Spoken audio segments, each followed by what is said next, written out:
لە شاری ئەولێر پانێڵی وەرزش ئاسایشی نیشتیمانیە بەڕێوەچوو سێ کەسی شارەزا لە بوارەکە بۆ ئامادەبواندووە. گۆڤەن عەبدولخالق باسی گرنگی وەرزشی بۆ گەلێکی ژێردەستە کرد. چیا تەیمور باسی ڕۆڵی ناوەندەکانی لاون و کاریگەری لە کۆمەڵگە کرد.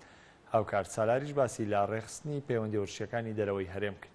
ئامادەبوانیش پێگاتبوون لە کەسانی شارەزا و بەڕێوەبەرانی وەرزشی و ڕۆژنامەنووسانی وەرزشی بە بەشداریکردنیان بە بیرروبۆچوونەکانیان لە سەرتەوەرەکە پانێڵەکان دەوڵەمەندتر کرد.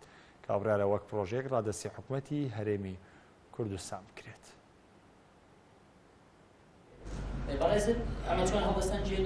چەندەها ساڵ ئێمە بازەوە دەکەین وەرزش لە سیاست دەربێنی نەخێر، چۆن سیاسەتی حکوومەت لە ناو وەرزش جێبەجێ بکەین و وەرزش وەکو بابەتێکی ئاسایشی نەتەوەی ئێمە سەیری بکەین یاخود ئاسایشی نیشتیمانی سەیری بکەین.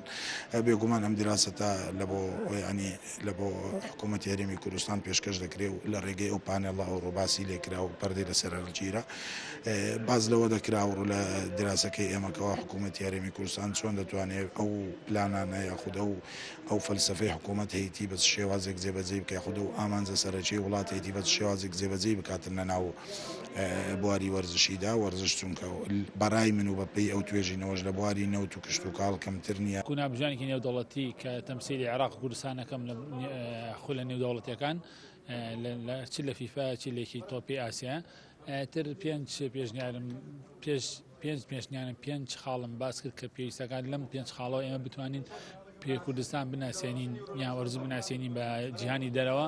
ئەوەش کە باسمان کرد خاڵی یەکەم و دووەم و سێم و چوارم پێنجەم پەیوەندی هەیە بە لانی ڕاگەیاندنەکان بە قوتکەین ڕاگەیاندنی وەرزشی و هەروەها خولیکردنەوەی خولەکان و هێنانی وانەبێژی دەرەوەی هەرێمی کوردستان و بتوانین بیان ناسیێنین.